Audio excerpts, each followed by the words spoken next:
আমাদের আইনমন্ত্রী এবং স্বরাষ্ট্রমন্ত্রীকে ওপেন চ্যালেঞ্জ দিয়ে গেলাম আজকে।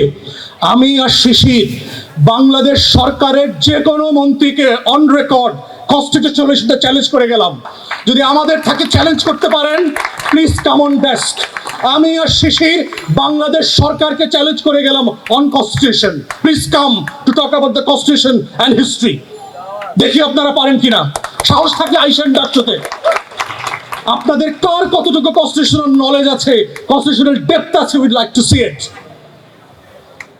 বাংলাদেশে বোগাস আর্গুমেন্ট দিচ্ছেন পার্লামেন্টে, বোগাস মিসলিড করছেন, মিথ্যাচার করছেন। গুমের ব্যাপারে দেখলাম আইনমন্ত্রী প্রপারলি মিসলিড করেছে। And if that's a breach of oath, he should be dismissed. As a cabinet minister হিসেবে সে নেশনকে মিসলিড করতে পারেন না।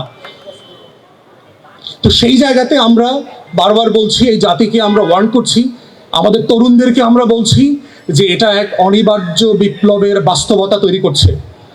প্রথম এবং দ্বিতীয় বিশ্বযুদ্ধ নিয়ে যারা হিস্টোরিয়ান আছেন তারা বলেছেন যে এটা আসলে দুইটা বিশ্বযুদ্ধ ছিল না, it was a one world war with a long ceasefire. অমীমাংসিত জায়গা ছিল। এবং সেই জন্য যেটা হয়েছে বাংলাদেশে 24-এর গণ অভ্যুত্থান জুলাই সনদ দিয়ে শেষ হয়ে যায় নাই। এটা একটা অনিবার্য কাঙ্ক্ষিত বিপ্লবের মধ্যস্থতার সময় চলছে, সিজফায়ার পিরিয়ড চলছে। এবং আমরা দেখতে পাচ্ছি আকাশে যে টর্নেডোর কালো মেঘ বৈশাখের চেপে বসেছে, এই রাজনীতির কালো বৈশাখ আবার কয়দিন পরে এই রাজনীতির আকাশে ফিরে আসবে।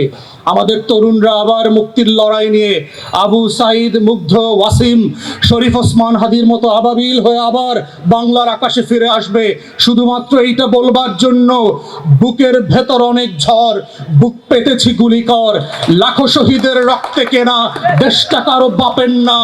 আজাদির প্রশ্নে, ইনসাফের প্রশ্নে আপোষ না করে আমরা লড়াই করে যাব বাংলাদেশের লাল সবুজের পতাকার জন্য। এটাই হচ্ছে 24-এর গণ অভ্যুত্থানের সেই অবিসংবাদিত জায়গা, যেই জায়গাটা আবার আগামী দিনে ঘুরে ফিরে আসবে এবং আসছে।